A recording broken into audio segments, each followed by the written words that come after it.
What is up guys, Wraec is here with new video, and today we are once again in the galactic tree and we have 80 cookies and we're going to go for some rerolls. But before that, I actually maxed my last star spawn. We now have the HP star spawn at max with a horrible roll, I think. Oh, 130%. It's quite alright.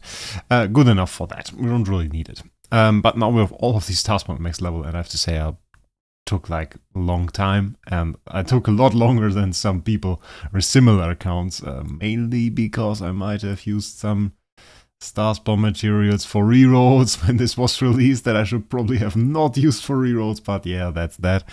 Doesn't matter too much.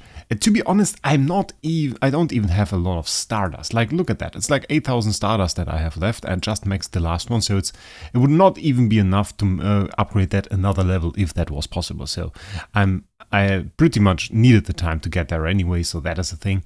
But now for the 80 cookies, I wasn't quite sure what I wanted to reroll. We have a few decent rolls already. We got this one, 167%, absolutely insane. A lot of the good ones have some pretty nice rolls. We got the CI offset ones, those are pretty nice. I could imagine going for a higher roll there in the future, but like it's difficult to get beyond a green roll. Like even getting a green roll already insane. And well, then we have stuff like skill damage, but it's like 71 skill damage. It's really not that great, so I'm not sure if I really want to go for that, because even if we get a good roll there, it's like 20 skill damage. Oh, well, that's insane. We have the holy damage one. I could enhance that, but we just now got a new treasure, which gives us 50% holy damage at 5 stars, so I'm not really feeling that, so I thought about more of the support ones. Block is insane. We have the crit damage reduction one. So those are pretty good. Like the block one we could definitely enhance a bit more. It's like 145%. We could get a little bit higher there, and it's well worth it given that we have HHA.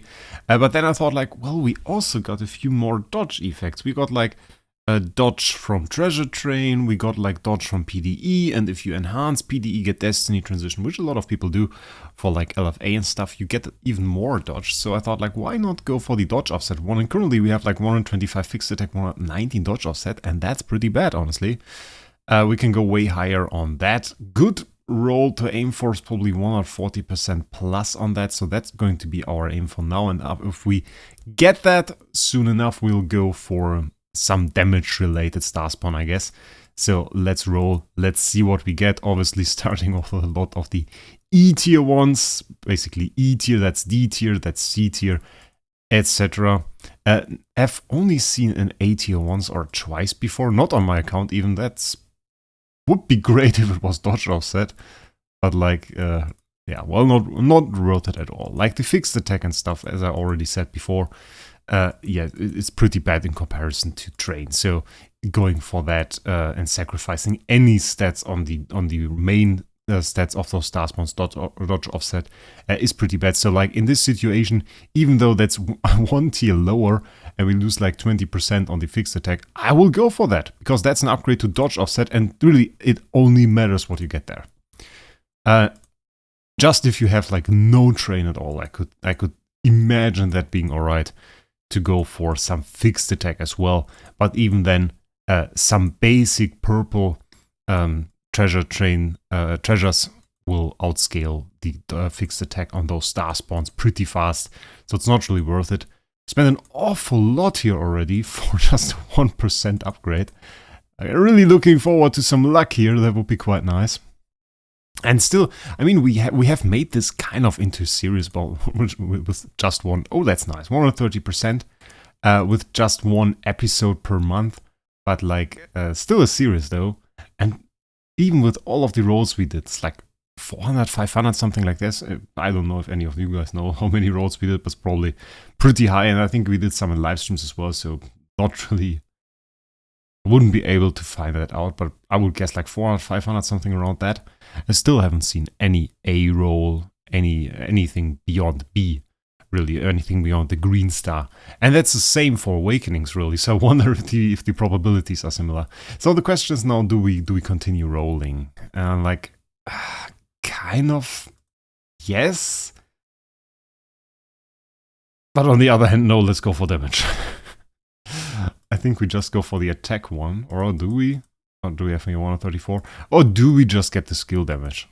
We can get a real high or skill damage. Ah, come on. We go for the skill damage. Let's see what we can do. Maybe we can roll like 160. It's a 3-star one after all. It should be reasonable to get like a roll that is stronger than 118 at least. Shouldn't be too difficult. Let's see what we can do. At least we get some skill damage. And skill damage is one of those stats that we don't get en masse from train. So let's see what we can do there. Maybe something insane. Oh, you can see like 134% already on that one. It's not a good roll, nothing we will take, but you can see there is the possibility to get something like that, and it's reasonably easy. That's like better than every single stat, though not a whole lot in the stat that we're looking for, but still better than every stat. Obviously, we take it. And yeah, I mean, like the skill damage is still pretty nice. If there is a crit damage star spawn, actually. I was saying if there was a crit damage star spawn, but there actually is. Forgot about that, it's one of the new ones. And we don't really need that too much, now that we have like this insanely huge crit damage star spawn, crit damage treasure, and I think it's the same now for the holy damage. Oh, what do we have here? Oh, that's pretty good actually. It's like nearly 130 rolls, better in every single aspect. It's not bad at all. I would love one with the peak though in skill damage, so I think we continue re-rolling and just throw all of the 15 remaining cookies in there in the hunt for really high peak in skill damage, which is rare given that, but we managed to roll it a few times already, so I'm pretty confident that if not in this episode, maybe in the next one, we can roll something good there. But for now, I think the roll that we got is already quite decent. So nothing sad. But still, I think we got two pretty decent rolls. Nice upgrade here, pretty good upgrade on the fixed HP, even though it doesn't matter too much. But we got a pretty good upgrade to the star spawn itself. One of the last remaining ones that didn't really get any love. This one, well, didn't really get any love too, but that's another thing.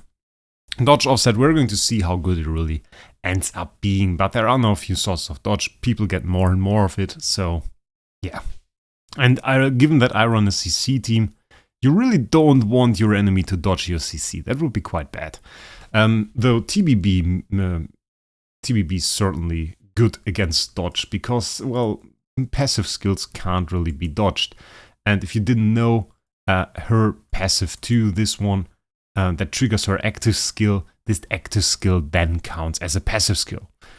Can't even be blocked by silence and can't be dodged, so that's pretty nice against that. But of course, our big CC hero, the Starving Jara, well, her CCs are just an attack, so that can in fact be dodged. And having a little bit of dodge offset probably won't be bad at all. Still, I thank you guys for watching this video. Make sure you subscribe to the channel. And with that, I wish you a great day. We'll see us in the next one.